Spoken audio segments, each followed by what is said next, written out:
স্মরণকালের সবচেয়ে শক্তিশালী ক্ষেপণাস্ত্রের পরীক্ষা চালালো রাশিয়া, যা পৃথিবীর যেকোনো প্রান্তে আঘাত হানতে সক্ষম, ভেদ করতে পারবে বর্তমান ভবিষ্যতের সব ধরনের প্রতিরক্ষা ব্যবস্থা, এমন দাবি ক্রেমলিনের। রাশিয়ার সবচেয়ে বিধ্বংসী বিবেচিত সারমাত মিসাইলের নতুন সংস্করণ এটি। চলতি বছরের শেষে নতুন এই মিসাইল মোতায়েন করবে মস্কো। মঙ্গলবার স্থানীয় সময় বেলা 11:15 রাশিয়ার গোপন এক ঘাঁটিতে তখন পাহাড়সম ব্যস্ততা। এরই মধ্যে এলো প্রেসিডেন্ট ভ্লাদিমির পুতিনের নির্দেশ। মুহূর্তের ব্যবধানেই লঞ্চিং সাইলো থেকে উৎক্ষেপণ করা হলো এক নতুন মিসাইল, যা কেউ কখনো দেখেনি।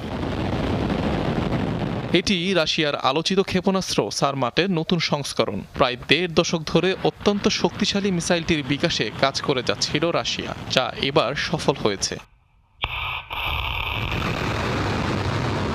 যুক্তরাষ্ট্র হোক অথবা ইউরোপ, বিশ্বের যে কোনো প্রান্তের যে কোনো লক্ষ্যবস্তুতে ওয়ারহেড পৌঁছে দিতে সক্ষম এই মিসাইল।